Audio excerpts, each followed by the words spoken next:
Bago natin ipagpatuloy, shoutout muna sa ating mga solid na taga-subaybay, Denver Nara, Edmart Canja, Archie Aguilan, at Geoffrey Molina. Maraming salamat po sa inyo. Kabanata 2151. Bumalik sa normal ang mukha ni Harvey York, at mahina niyang sinabi, "Yvonne, hindi mo kailangang maging formal sa akin." Pagkatapos ay sinabi ni Yvonne Xavier pagkatapos magnilay-nilay, "May malapit na kaibigan ang lolo ko na nagpagamot sa kanyang apo kamakailan, ngunit wala itong epekto."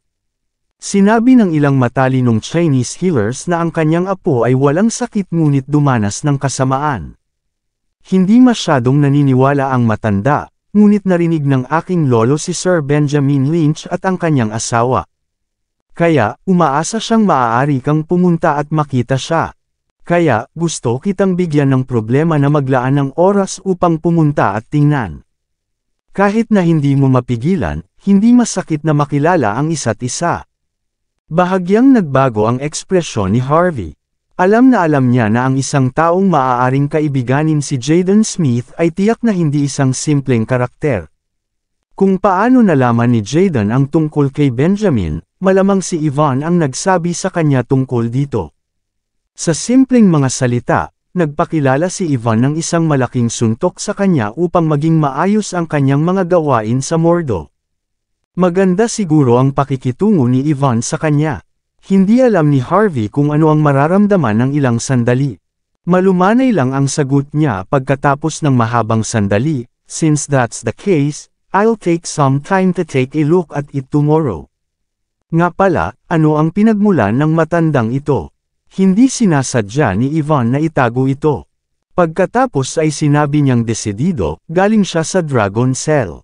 Hindi ko alam ang mga detalye, ngunit dapat siyang mataas sa Dragon Cell. Ang aking lolo ay sasangguni sa kanya kung siya ay nakatagpo ng anumang bagay na hindi malutas. Siyempre, magkukusa rin ang lolo ko na tulungan siya kung may problema siya sa pananalapi.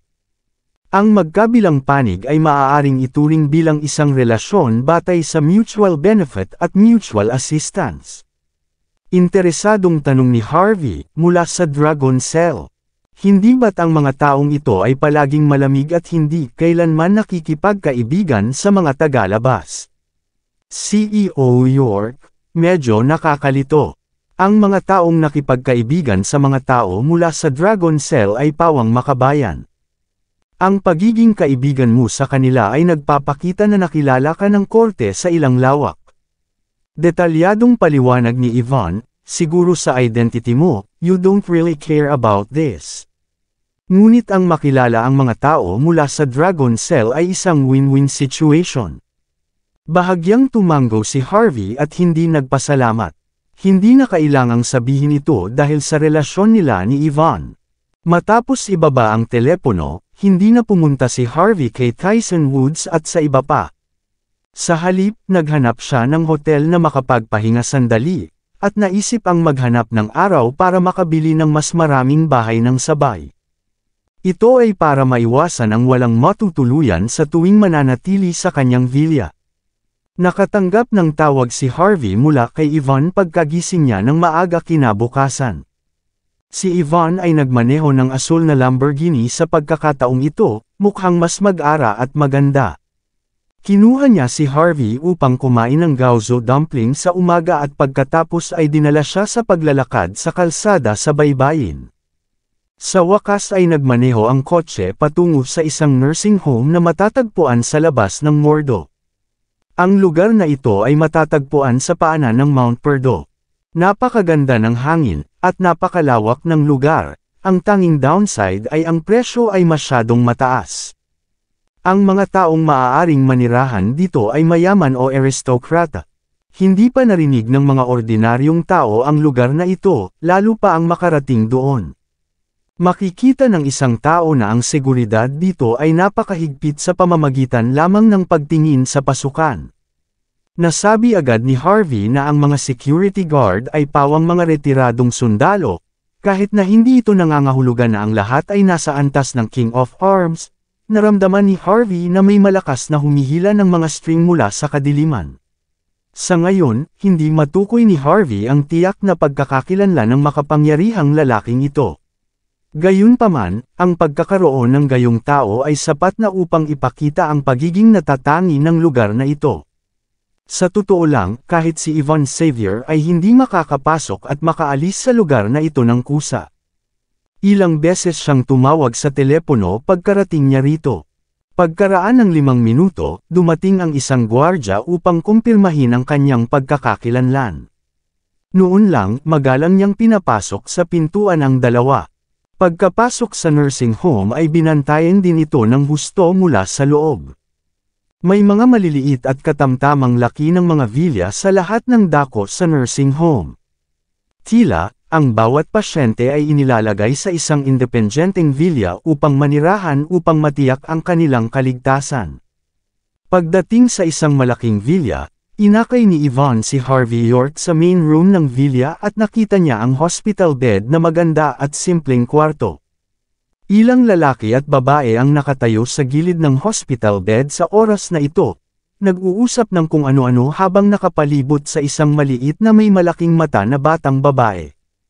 Ang batang babae ay tila 3 o 5 taong gulang sa pinakamaraming. Siya ay napaka-cute at maganda. Gayunpaman, kakaibang mapotla ang kanyang mukha. May isang bagay na nakakuha ng atensyon ni Harvey sa mga kalalakihan at kababaihan sa paligid niya. Siya ay isang matandang lalaki na may kulay abong buhok ngunit malaki at matipuno ang pangangatawan. Siya ay halos 1.8 metro ang taas, at naglabas siya ng nakakatakot na aura na para bang maaari niyang sirain ang lahat sa isang hakbang lamang. Bahagyang ipinikit ni Harvey ang kanyang mga mata. Nararamdaman niya na ang lalaking ito ay tiyak na may kapangyarihang labanan ng Diyos ng digmaan. Kapag na-break siya, kahit si Ethan Hunt ay maaaring hindi siya mapapantayan, lalo pa si Tyson Woods. Ang taong ito ay malamang na ang taong binanggit ni Yvonne, ang taong mula sa Dragon Cell.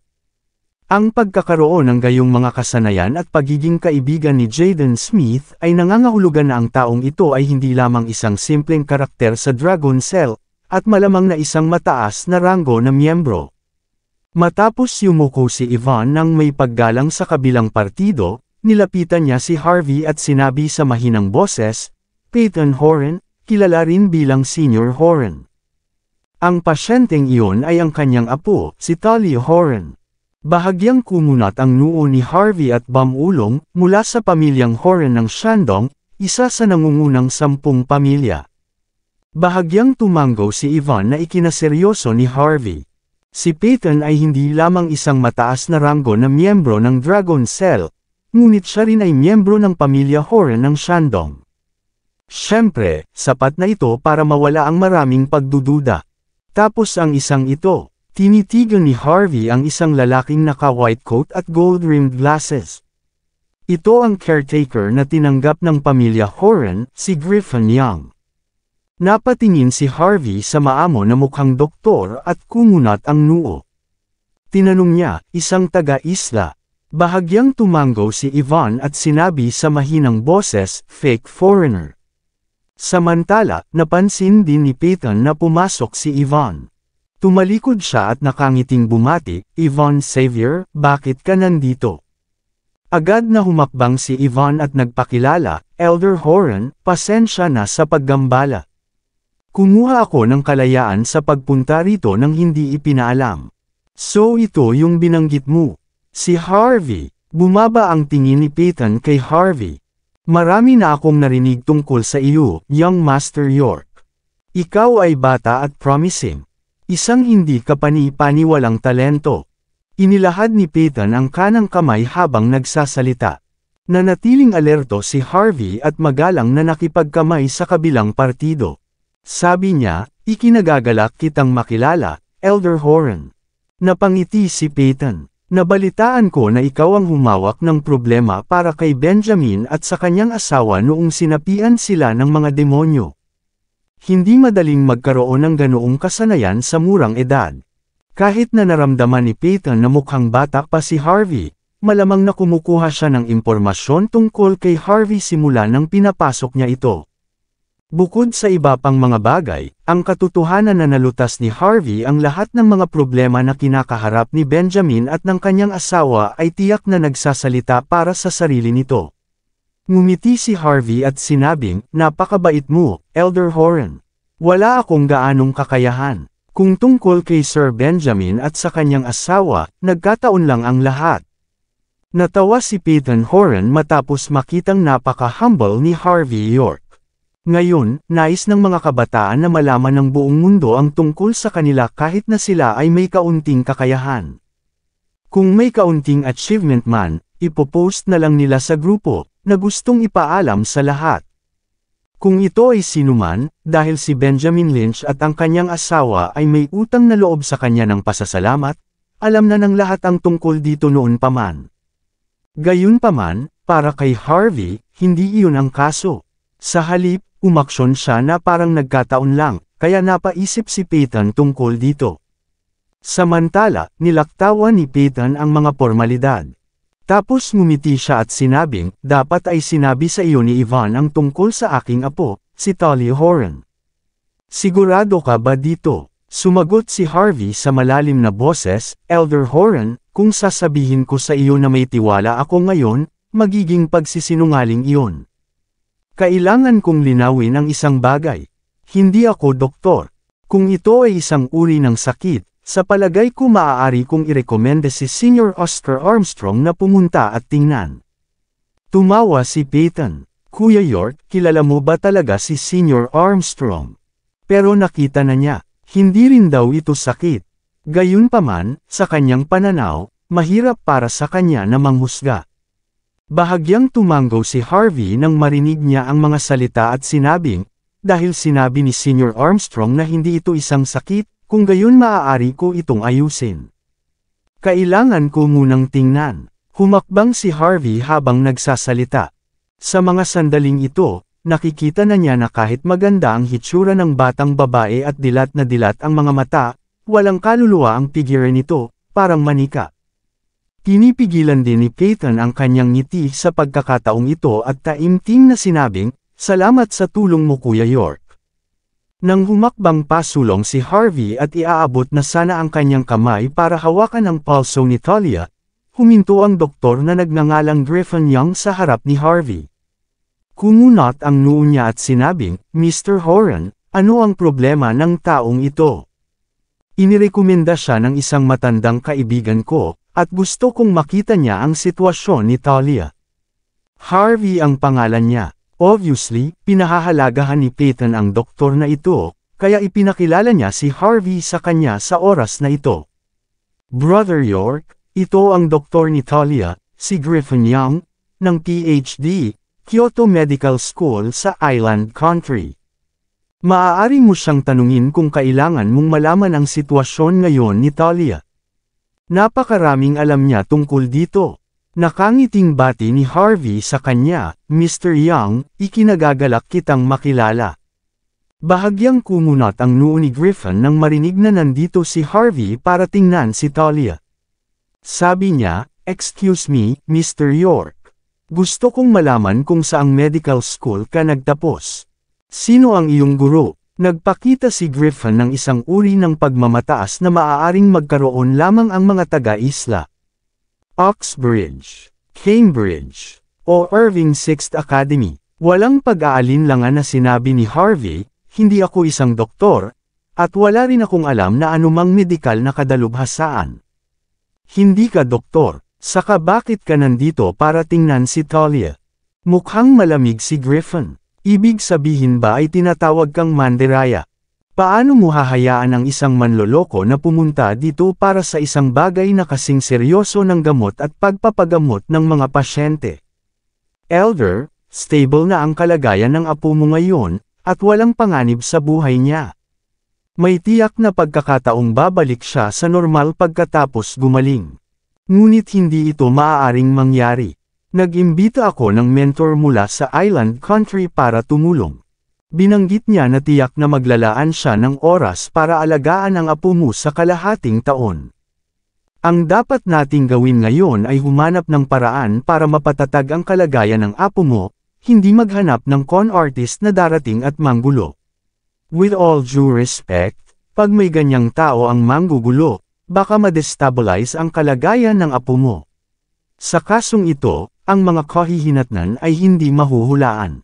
Mahalagang maunawaan na kahit na ang mahusay na doktor ng bansang H, si Oscar Armstrong, ay walang magagawa tungkol sa sakit na ito, pabayaan ang sinuman. Tama ang sinabi ni Griffin Young at napaka-insulto kay Harvey York at maging kay Oscar Armstrong. Siya ay kumikilos na parang walang sinuman sa dakilang H country ang makakagamot sa sakit ni Talia Horan. Bahagyang kumunat ang noo ni Peyton Horan at sinabing, Dr. Young, ako ang nagsabi sa kanya na pumunta dito. Kung may mga kahihinatnan dahil sa kanyang mga aksyon, ako mismo ang magtitiis, at hindi kita masisisi. Kaya, huwag mag-alala, ako ay umaasa sa iyo, Kuya York. Agad na umasim ang kutis ni Griffin matapos marinig ang mga salita ni Peyton. Agad siyang huminto sa harap ni Harvey at malungkot na sinabing, buffering the consequences alone. Mr. Horan, kung may mangyari man, ako ang dapat maglinis ng kalat na ito. Kung kailangan mong hayaan ang manloloko na ito na kumilos anuman ang kahihinatnan. Ikinalulungkot kong sabihin na hindi na kita tutulungan. Tila, ang ibig sabihin ni Griffin ay napakalinaw. Kung si Harvey ang makakahadlang dito, sa pag-aalaga kay Talia, saka siya lalayo sa lahat ng ito. Sinulya pa ni Harvey si Griffin ng may interes, at hindi siya nag-abalang magsalita ng walang kaparirikan. Sa halip, naglakad siya pasulong. Malaki ang tiwala niya sa mga kasanayang medikal ni Senior Oscar Armstrong. Dahil sinabi niya na hindi ito isang sakit, kung gayon tiyak na hindi ito isang sakit. Maya-maya, inabot agad ni Harvey at hinawakan ang pulso ni Talia. Maya-maya ay binawi niya ang daliri niya. Napabuntong hininga si Peyton na para bang tinanggap niya ang kapalaran matapos makita ang mga kilos ni Harvey, sa pag-aakalang si Harvey ay walang magawa. Nakita rin ni Griffin ang eksenang ito at napabuntong hininga. Pagkatapos nun ngumisi siya, nakukuha ang pulso niya para ma-diagnose ang sitwasyon. Kaya saan iiwan ang mga doktor? Para saan sa palagay mo ang high-precision na kagamitang medikal ng island nation? How dare you, a swindler, act pretentious in front of me? Walang kwenta, dapat kang magpasalamat na ito ang dakilang H country. Kung ikaw ay nasa island country, kung gayon ang isang manloloko na tulad mo ay itinapon sa bilangguan at nasentensyahan ng habang buhay na matagal na ang nakalipas. Walang pakialam na sinulya pa ni Harvey si Griffin at malamig na sinabi, tingnan, pakinggan, kumonsulta, at tuklasin ang pulso ay ang apat na paraan ng diagnosis ng traditional Chinese medicine. Ito ay malawak, malalim, at may mahabang kasaysayan. Ang mga kasanayang medikal ng island country ay ipinasa sa panahon ng Tang Dynasty, at pagkatapos ay natutunan mo lang ito. Napagmasdan mo na ba ang mga pinagmulan ng tradisyonal na gamot pagkatapos matuto ng ilang mga kasanayang medikal? Dr. Young, hindi ka sapat. Hindi nakakagulat na hindi mo nakikita na si Talia ay hindi nasasaktan. Tumingin si Harvey kay Peyton at sinabing pagkatapos magsalita, Elder Horan, huwag kang mag-alala. Naiintindihan ko na ang sitwasyon ni Talia. Ito talaga ang binanggit ni Senior Armstrong. Walang sakit si Talia, pero matutulungan ko siya. Ano? Tuwang-tuwa si Peyton kaya nawalan siya ng gana. Nanginginig siya ngayon. Hindi ka nagbibiro, ikaw ba, Kuya York? Matutulungan mo talaga si Talia na bumalik sa normal. Tumango si Harvey at sinabing, hindi iyon big deal. Pero may kailangan akong malaman, ang yabang. Ipagpatuloy mo ang pagmamayabang. Tinuya ni Harvey si Griffin. Ang kanyang mukha ay mukhang ganap na kakilakilabot sa puntong ito, at pagkatapos ay ninisian niya si Harvey. Bantayan mong mabuti. Si Talia ay ganito ang hitsura nitong nakaraang 6 na buwan. Sa madaling salita, may demensya siya. Iilan lamang ang mga kaso sa mundo kung saan maaaring gumaling ang sakit na ito. At ngayon sasabihin mo na maaari mong gamutin ito. Kung maaari, puputulan ko ang aking ulo, at maaari mo itong gamitin bilang isang palayok. Ikaw ba, na isang impostor, ay nagtatanong sa aking diagnosis dito? Pwede bang tumigil ka na sa kakatawa? Walang pakialam na sabi ni Harvey, since sinabi kong kaya kong tapusin, tatapusan ko talaga. Pananagutan ko ang anumang sasabihin ko. Kabanata 2155. Responsable, sa ano? Ngumisi si Griffin Young. Kayong mga tao ng dakilang H-Country ay tunay na nakasisilaw.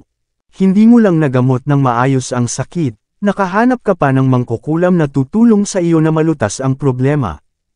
Huwag mong sabihin sa akin na malulutas mo ang problema sa pamamagitan lamang ng pagguhit ng ilang anteng-anteng anumang minuto. Bobo, malamig na sinulyapan ni Harvey York si Griffin. Pagkatapos magnilay-nilay, pagkatapos ay mahina niyang itinanong, Elder Horan, iniisip ko kung gaano nakatagal si Talia Horan sa ganitong sitwasyon. Bahagyang natigilan si Peyton Horan at sinabing, dapat kalahating taon na. Tapos, bago siya naging ganito, nakapunta na ba siya sa lugar na may bad vibes, tulad ng sementeryo, liblib na nayon, o lumang bahay? Seryosong tanong ni Harvey. Saglit na nag-isip si Peyton at saka mahinang nagsalita oo, bago siya magkasakit. Dinala ko siya sa Ancestral Hall ng pamilya Horan, detalyadong paliwanag ni Peyton. Ang Horan family ng Shandong ay kumita ng malaking pera sa daan-daang taon. Gayunpaman, sa panahon ng digmaan noon, minsan naming inilipat ang Ancestral Hall ng pamilya Horan mula sa Shandong patungo sa Mordo Concession ng France upang maiwasang maapektuhan ng digmaan. Nang maglaon, hindi na inilipat ng pamilya Horan ang Ancestral Hall. 2 maid lang ang pinapadala namin para bantayan ang lugar sa buong taon. Noong dinala ko si Talia sa Mordo noon, nagkataong Double Ninth Festival, kaya kinuha ko siya para mag-alay sa mga ninuno. Ngunit pagkatapos ng ilang araw, saglit na nag-isip si Harvey at sinabing, I wonder kung papayagan mo akong bisitahin ang Ancestral Hall. Sandaling natigilan si Peyton. Sabi niya, Brother York, maaaring sinapian ng kasamaan si Talia. At may kaugnayan ba ito sa Ancestral Hall? Ngumisi si Griffin bago pa man makapagsalita si Harvey. Kalokohan, ito ay katawa-tawa lang. Ginoong Horan, hindi ka talaga naniniwala sa impostor na ito, hindi ba? Ito ay demensya. Paano niya nasabi na may kaugnayan ito sa Ancestral Hall? Anong biro? Damn it! Ang mga taong tulad mo ay hindi karapat-dapat na nasa isang banal na lugar tulad ng isang ospital. Umalis ka dito, o isusumbong kita sa pulis para arestuhin ka. Gusto pang abutin ni Griffin ang kanyang kamay para itulak si Harvey palayo habang nagsasalita, ngunit pinipigilan niya ang sarili. Gayunpaman, sa pagtingin sa kanyang ekspresyon, mukhang hindi na siya makapaghintay na sakalin si Harvey hanggang mamatay sa pagkakataong ito. Ngumiti si Harvey at sinabing, judging by your attitude Master Young, napakaganda ng relasyon ninyo ni Talia. Gayunpaman, dahil masyado kang nagmamalasakit kay Talia, bakit mo ako pinipigilan na tumulong? Hindi kaya ang mentor mo sa Island Country ang dapat gumamot sa sakit ni Talia? May katuturan ba iyon? Griffin, nakalimutan mo na ba na ang mga ninuno mo ay nagmula rin sa dakilang H-Country? Nakalimutan mo na ba ang iyong mga ninuno pagkatapos kumain ng kanin mula sa Island Nation at palitan ang iyong apelyido? O, may kinalaman ba sa iyo ang sakit ni Talia? Bahagyang kumislap ang mga mata ni Peyton at agad na nanlamig matapos marinig ang hindi malinaw na mga salita ni Harvey. Si Peyton ay ipinanganak sa nangungunang 10 pamilya at isang mataas na ranggo na miyembro ng Dragon Cell. Karaniwang hindi nakikita ng mga kasangkot ang larawan. Ngayong itinuro ito ni Harvey, agad na nakita ni Peyton na may mali sa problema. Ikaw. Si Griffin ay likas na umatras ng ilang hakbang, at ang kanyang mga talukap ng mata ay patuloy na kumikibot. York, sinisiraan mo ako. Sinusubukan mo kaming sirain. Bilang isang doktor, syempre, responsibilidad ko ang aking mga pasyente. Siyempre, gusto kong gumaling si Talia sa lalong madaling panahon. Hindi ko lang kaya na makita kang manloloko at niloloko ang mga miyembro ng pamilya ng pasyente at binibigyan sila ng maling pag-asa. Ang mga katulad mo ay mas masahol pa sa mga shaman. Maraming salamat sa lahat ng sumusubaybay. Please subscribe and follow my YouTube and Facebook channel, Pilipino Novel. Maraming salamat po. Kabanata 2156. Malamig na tiningnan ni Harvey York si Griffin Young at walang pakialam na sinabi, dapat tretuhin ng mga doktor ang mga pasyente ng may pagmamahal at pangangalaga. Ngayon, ang sitwasyon ni Talia Horan ay lalala lamang araw-araw. Tama, kahit con artist ako, basta hindi makasakit kay Talia, paano kung subukan ko? O, sa tingin mo ba ay masama para sa iyo kung mailigtas ko si Talia? Bahagyang nagbago ang ekspresyon ni Griffin. Gayunpaman, mabilis siyang bumalik sa normal. Tumingin siya kay Peyton at sinabing, Elder Horan, ako ang doktor na palaging gumamot kay Talia. Kaya, alam ko ang kasalukuyang sitwasyon ni Talia kaysa sa iba. Ang kailangan niyang gawin ngayon ay magpahinga. Pupunta ako ng personal sa Island Country at aanyayahan ang aking mentor na pumunta sa kanya upang pagalingin siya sa lalong madaling panahon. Kung bigla mong hahayaan na may ibang mag-asikaso ngayon, lalo lang lalala ang kalagayan niya. Kapag lumala ang kalagayan niya, kahit dumating ang mentor ko, baka hindi na niya mailigtas. So, isa lang ang payo ko. Kung handang magtiwala sa akin si Elder Horan, tiyak na gagawin ko ang lahat para patatagin ang kalagayan ni Talia. Pero kung hahayaan ang iba na kumilos ng walang ingat, sana ay hindi mawalan ng saysay ang dati kong pagsisikap. Kung may mangyari sa hinaharap, wala itong kinalaman sa akin. Ang tono ni Griffin ay naglalaman ng isang babala habang sinasabi niya ito, at siya ay napakatigas. Dapat ay nakinabang siya ng husto sa pamilya Horan sa Shandong sa pamamagitan lamang ng pag-aalaga kay Talia noon. Kung hindi, hinding-hindi siya maglalakas loob na gawin ang ganoong bagay. Sinama ng tingin ni Harvey si Griffin. Bigla niyang sinabing, nagtapos ka sa Kyoto Medical School ng Island Country. Kaya, dapat ikaw ang maharlikang manggagamot ng maharlikang pamilya ng Island Country, tama? Tumayo si Griffin habang nasa likod ang kanyang mga kamay at sinabing may kasiyahang oo, dahil alam mo ang aking pagkakakilanlan kaya dapat mong hulaan kung sino ang aking tagapagturo. Island Country Medical Sage, Isoroku Yamamoto. Malamig na sabi ni Harvey. Nagulat si Griffin, at hindi niya napigil ang yumuko patungo sa Island Country pagkaraan ng ilang sandali. Pagkatapos ay sumaludo siya at sinabing, tama. Ako ay nasa ilalim ng Archipelago State Medical Sage, Isoroku Yamamoto. Dahil alam mo ang aking pinagmulan, dapat mong malaman na maliban sa aking tagapagturo, walang sinuman sa mundong ito ang makakapagligtas kay Talia. Nanlamig ang mga mata ni Harvey. Si Isoroku Yamamoto ay hindi lamang ang medical sage mula sa Island Country, ngunit isa rin siya sa mga salarin ng yin at yang paternal line, tama ba? Sinasabi na ang mga estudyante ni Isoroku Yamamoto ay ang pinakamahusay din sa yin-yang teknik sa Island Country bukod sa medical skills. Ang iyong mukha ay kulay rosas, at ang iyong mga labi ay mapatla. Mayroon kang yin advantage. Dapat ay nakikitungo ka sa mga patay sa buong taon. Sa Island Country, onmyoji lang ang gustong mamuhay kasama ng mga patay, di ba? Ang taong katulad mo, hindi mo ba nakikita na si Talia ay napapaligiran ng yin ngayon? At nawalan siya ng isang banal na kaluluwa sa gitna ng 3 immortal na kaluluwa at 7 mortal na anyo. Ang pagkawala ng isang banal na kaluluwa ay maaaring maging sanhi na ang mga tao na makaranas ng demensya at maging walang laman na mga balat. Gayunpaman, hanggat ang banal na kaluluwa ay nakuha sa oras, ang isa ay maaaring bumalik sa normal. Bilang onmyoji, hindi mo man lang naiintindihan ang common sense ng ganyan. Paano ka tinuruan ni Isoroku Yamamoto? Ang ekspresyon ni Griffin ay nagbago ng husto. Pagkatapos ay mariing sinabi niya, anong banal na kaluluwa? Ano ang onmyoji? Hindi ko alam kung ano ang sinasabi mo. Isa kang manloloko. Pinag-uusapan ng mga pamahing feudal na ito. Sa tingin mo ba may mga taong maniniwala sa iyo sa panahong ito? Feudal na pamahiin. Napangiti si Yvonne Xavier, nirerespeto ng mga taga-isla ang Shintoismo.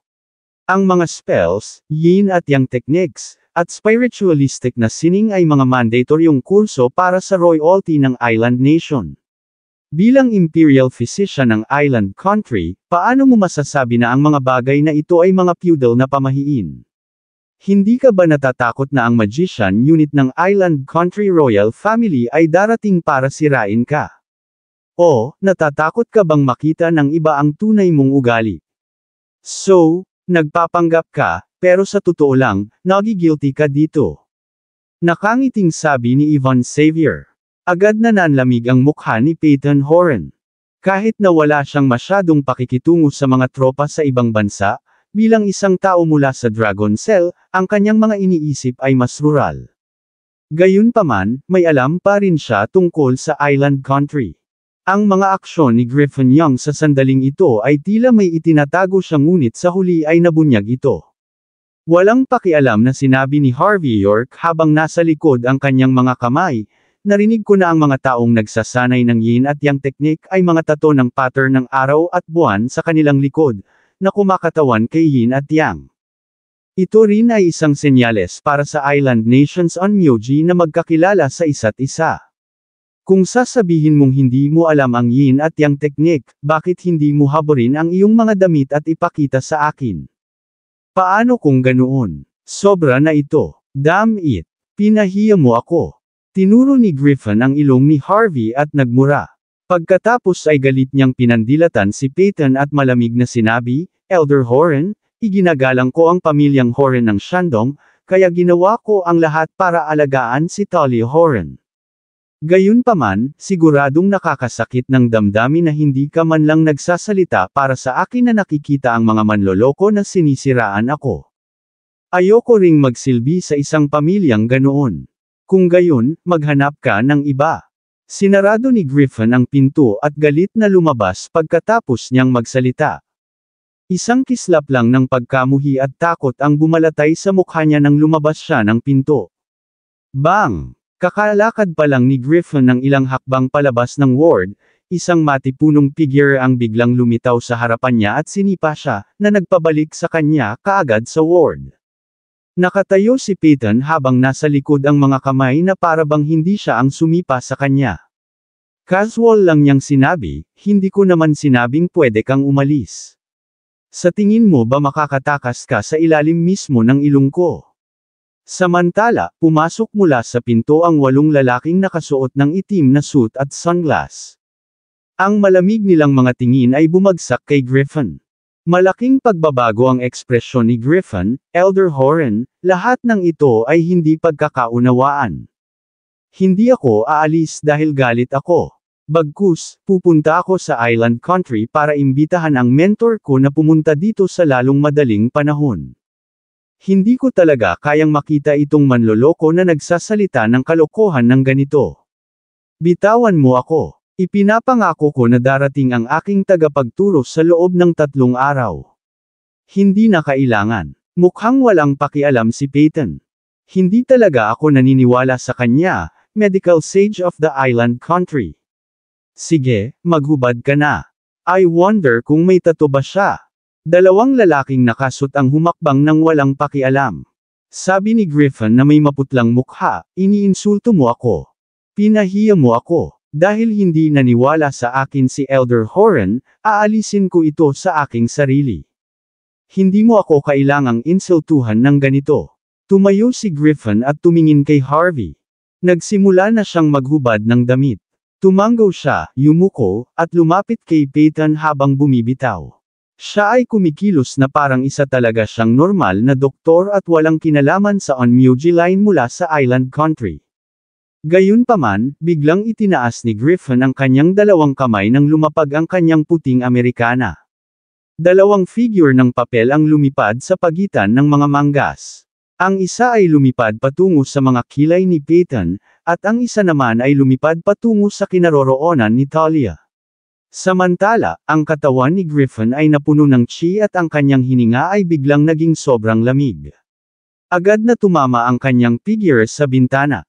Matatag, mabilis, at walang awa. Ang ganitong mga kasanayan ay syempre medyo mahusay. Sure enough, kinumpirma rin ito na isa nga siyang onmyoji. Sa kasamaang palad, mabilis ang bilis ni Griffin Young, ngunit mas mabilis pa rin si Peyton Horan. Pagkatapos ay pinitik niya ang kanyang mga daliri. Agad na sumabog ang hangin, sabay na pinunit sa hangin ang dalawang figure na papel. Isang suntok ang damapo kasabay ng paghakbang niya. Si Griffin, na nagmamadali at sinusubukang umatras, ay agad na natumba sa lupa ng suntok ni Peyton. Bumulwak ang isang subo ng dugo sa kanyang bibig at bumagsak ang buo niyang katawan sa sahig. Muli siyang sinampal ni Peyton nang hindi binigyan ng pagkakataong magsalita si Griffin, na agad na nagdulot ng pagkalagas ng lahat ng ngipin nito. Sa mga mapuputing ngipin sa lupa, may isa na itim na itim. Malinaw, ang mga ito ay tunay na pangil.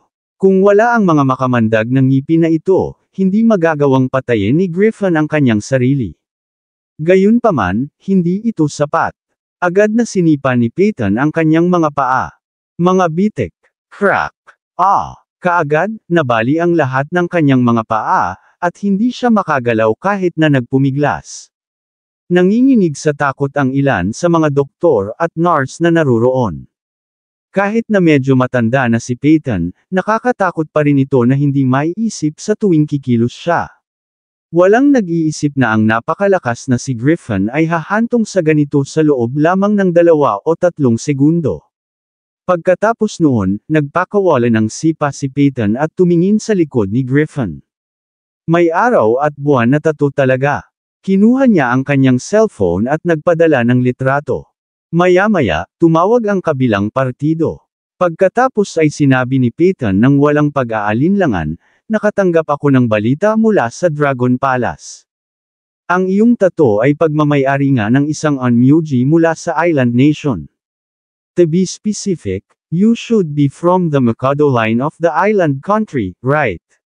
Sa hindi inaasahan, ikaw, isang inapo ng dakilang H country, ay handang maging alipors ng isang island country pagkatapos mong pumunta doon sa loob ng ilang taon at matuto ng ilang yin at yang techniques.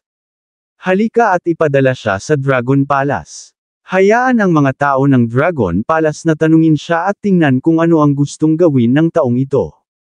Kaagad, kinuha ng 2 tauhan niya si Griffin. Mukhang desperado si Griffin. Sa sandaling ito, hindi niya magawang magpakamatay. Ang kanyang puso ay napuno ng takot at kawalan ng pag-asa habang iniisip niya ang Dragon Palace ng dakilang bansang H. Magkaiba ang Dragon Palace, Dragon Cell, Lungmen, at Dragon Guard. Ang layunin ng pagkakaroon ng Dragon Palace ay upang kumatawan sa dakilang H country sa isang ekspedisyon sa ibang bansa at harapin ang lahat ng puwersa. Dapat sabihin na ang Dragon Palace ay walang alinlangan na pinakamatibay sa mga pundasyon ng H country. Higit pa rito, ang taong namamahala sa Dragon Palace ay palaging may napakataas na katayuan at tapat sa bansa H. Ang mahulog sa kamay ng Dragon Palace ay malamang na 100 beses na mas miserable kaysa mahulog sa kamay ng Dragon Cell. Ito ay dahil ang mga tao ng Dragon Palace ay tiyak na gagawin ang lahat upang makakuha ng impormasyon na gusto nila mula sa kanyang bibig. Si Griffin ay mukhang nabalisa, at ang kanyang mapait na tingin ay nahulog kay Harvey York. Kung nakakapatay lang ng tao ang tingin, 1,000 beses na sana si Harvey na namatay. Magiliw na kumaway si Harvey kay Griffin. Para sa Dragon Palace, Dragon Cell, at iba pa, hindi ito nagdulot ng anumang pagbabago sa kanyang ekspresyon. Elder Horan, hindi ko inasahan na ikaw ang target ng mga taga-isla. Nakita ni Ivan Xavier ang eksenang ito at nagsalita. Mukhang hindi pa rin sumusuko ang mga taga-isla kahit na matapos ang Euro-American War. Nabawi nila ang kanilang pambansang lakas sa mga nakaraang taon, at ngayon ay nais nilang salakayin muli ang dakilang H bansa. Tumayo si Peyton na nakatalikod ang kanyang mga kamay at mahinang nagsabi, kayang-kayang labanan ng chief instructor ang libu-libong tao ng mag-isa, sirain ang 5 makapangyarihang bansa, labanan ang malalakas na puwersa mula sa lahat ng panig. Ngunit ang mga taga-isla ay napakatalino. Sa huling sandali, pinauwi muna nila ang ilan sa aking mga tauhan sa bansa, hindi upang tapusin ng punong instructor. 3 taon pa lang nagretiro ang chief instructor. Sa hindi inaasahang pagkakataon, naglakas loob silang pumunta sa maluwalhating H-country para muling manggulo. Tiyak na hindi sila natatakot sa kamatayan. Napatingin si Yvonne Xavier kay Harvey York na may kakaibang tingin. Nakangiting sabi ni Harvey, natural lang na hindi sumusuko ang mga taga-isla. Kung tutuusin, ang dakilang H-country ay may isang chief instructor na muntik na silang puksin. Kung sanayin ng chief instructor ang ilan pang kabataan, ang emperor ng island nation ay maaaring mabalisa. Kung ganoon, makatuwirang magpadala ng ilang tao sa dakilang H-country para lang gumawa ng gulo. Napabuntong hininga si Peyton Horan at sinabing, ang mga Horan ay palaging naniniwala na hindi tayo dapat makipag-ugnayan ng malapit sa mga taga-isla. Sa kasamaang palad, ang pamilya Horan ay walang huling say sa mga interstate affairs. Higit pa rito, ang ilang mga puwersa at pamilya ay matagal nang nawala ng lupa dahil sa mga interes. Ang ilang mga tao ay nagpatuloy pa rin sa pagpapaganda ng buong kwento tungkol sa digmaang iyon, na sinisiraan ng chief instructor sa pagsasabing siya ang nagpapahina sa pandaigdigang kapayapaan at katatagan. Ang pagkakaroon ng malapit na pakikipag-ugnayan sa mga makapangyarihang bansa tulad ng island nations at Amerika ay upang kumonekta sa kanila at tumulong sa isa't isa. Wala nang nakakaalam. Kung magkakaroon ng hidwaan balang araw, ang mga tinatawag na kaalyado na ito ay hindi papanig sa bansa H. Ito ay dahil ang pag-angat ng dakilang bansa H mismo ang humadlang sa kanila. Yung mga tinatawag na kaalyado, ang pinakagusto nilang makita ay ang patuloy na kaguluhan sa dakilang bansa H para tayo ay maging kanila. Sa kasamaang palad, nagbago ang panahon. Ang dakilang bansa H ay may punong instructor, hindi mabilang na mga kabalyero, at maraming makabayang tao. Tiyak na hindi namin hahayaang makialam sa amin ang ilang taga-isla. Kahit mukhang matanda na si Peyton, malinaw na taglay pa rin niya ang diwa ng pagiging makabayan at pagmamahal sa bayan. Hindi napigilan ni Harvey ang tumango ng tahimik. Kung ang bawat miyembro ng mataas na antas ay katulad ni Peyton, hindi na niya kailangang magretiro noon. Ang dakilang bansa H ay hindi nagawang paalisan ang mga taga-isla at ang lahat ng puwersa ng island nation dahil sa impluwensya ng pandaigdigang sitwasyon. Hindi rin maiiwasan na ang island country at iba pang puwersa sa ibang bansa ay magkakaroon ng pagkakataon na pukawin ang gulo sa malaking country H. Napabuntong hininga si Peyton. Gayunpaman, ang Dragon Cell ay palaging napapabayaan ng mga gawaing panlabas. Ang mga gawaing panlabas ay nasa ilalim ng jurisdiction ng Dragon Palace. How dare itong mga taga-isla na makialam sa negosyo ko? Kailangan kong mag-imbestiga ng mabuti at alamin kung ano ang ginagawa nila. Walang pakialam na sinabi ni Harvey, Elder Horan, huwag kang masyadong mag-alala. Ang kanilang layunin ay medyo malinaw. Ang linya ng Kaika Shrine, na siyang maalamat na linya ng Mikado ng Island Country, ay nakarehistro kasama ang Tsuchimikado lineage bilang 5 Imperial Gates, na tumatanggap ng mga order mula sa royal family. Nagtatago sila sa tabi ni Elder Horan, ginagamit si Talia Horan bilang leverage. Ang kanilang layunin ay makuha ang iyong puso at gamitin ka bilang kanilang sangla. Mga Elder, huwag kalimutan. Hindi lamang ikaw ay isang mataas na ranggo na miyembro ng Dragon Cell, ngunit isa ka ring miyembro ng Horan family ng Shandong, isa sa nangungunang 10 pamilya ng dakilang H-country.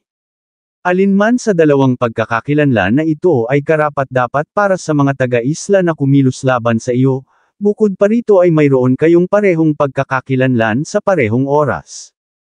At saka, sana huwag mong gawing biro ang sinasabi ko. Kung sinamantala ng mga taga-isla ang sakit ni Talia at hindi siya gumaling, sa kabaligtaran, paminsan-minsan ay binibigyan nila siya ng ilang dosis upang maging mabuti at masama ang kanyang kalagayan. Sa susunod, kung ganoon, natatakot ako na hindi sila magiging mahirap na kontrolin ka sa huli. Hindi naman sa minamaliit kita, Elder, lahat ng tao ay may kahinaan, at ang totoo, si Talia ang isang Horan. Isang kahinaan iyon. Nagdilim ang mukha ni Peyton. Ang kanyang ekspresyon ay naging kakilakilabot pagkatapos mag-isip ng ilang sandali. Pagkatapos ay binati niya si Harvey at sinabi pagkaraan ng ilang sandali, "Salamat sa iyong munting payo, Kuya York. Tanggapin mo ang aking paggalang." Walang pag-aalinlangang sinabi ni Harvey, "Lahat tayo ay Chinese. Tinutulungan ko lang ang bansa. Hindi mo ako kailangang pasalamatan para dyan. Iyon lang ang kailangan kong gawin." Kabanata 2160. Natawa si Peyton Horan at sinabing, si Brother York ay isang karakter. Paano ito? Matanda na ako. Kaya, hindi kita mabibigyan ng malaking benepisyo. Pero kung gusto mo, I can recommend you to work in Dragon Cell. Ang aming sangay sa Mordo ay may mga bakante sa kalagitnaan ng antas na posisyon.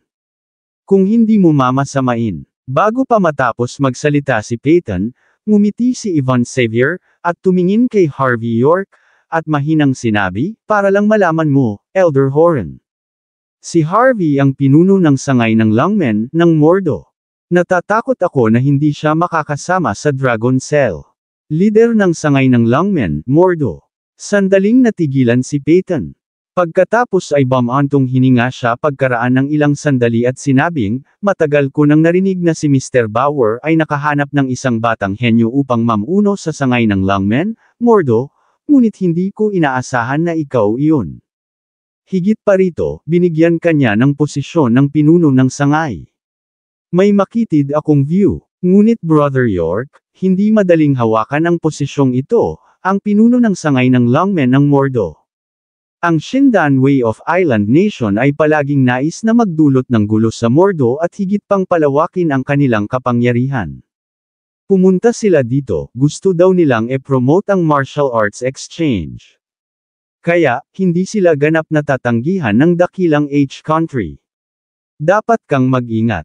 Ang soberano ng Shindan Way ay hindi isang simpleng karakter. Nakatanggap ako ng balita mula sa aking panig na darating siya sa Mordo sa loob ng ilang araw.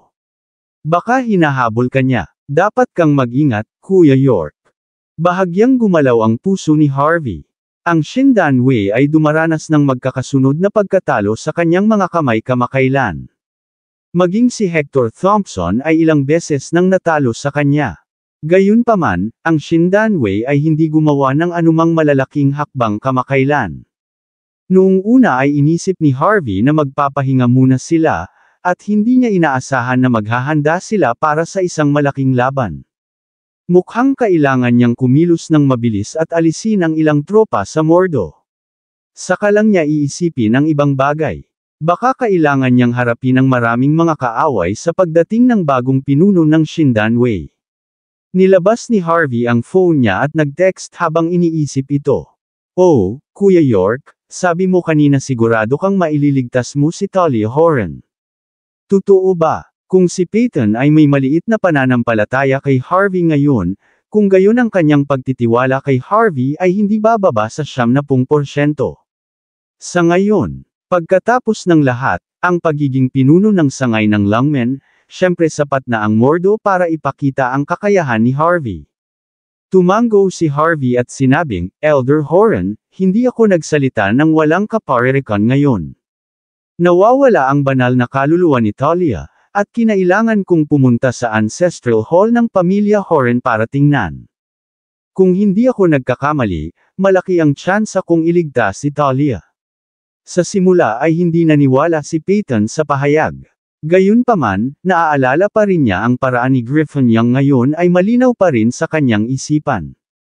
Huminga siya ng malalim at sinabing, "Sige, pupunta ako sa Ancestral Hall ng pamilya Horan kasama mo, Brother York." Malakas na sinabi ni Peyton pagkatapos magsalita, "Halika at ihanda mo na ang sasakyan." Dumating sina Peyton, Harvey at ang iba pa sa isang sinaunang gusali sa gitna ng Mordo Beach makalipas ang kalahating oras.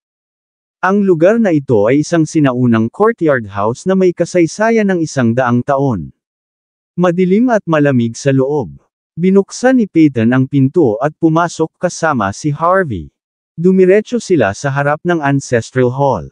Ang Ancestral Hall ay natatakpan ng alikabok, at tila, walang dumating upang linisin ito ng ilang mga araw. Pinagsalikop ni Peyton ang kanyang mga kamay at kinakabahang nagtanong, "Brother York, iniisip ko kung nakikita mo kung ano ang mali." Pagkaraang pumikit sandali, tiningnan ni Harvey ang bagong plaka at bamulong, "Elder Horan, kung tama ang hula ko, ito dapat ang ninuno ni Talia, tama ba?"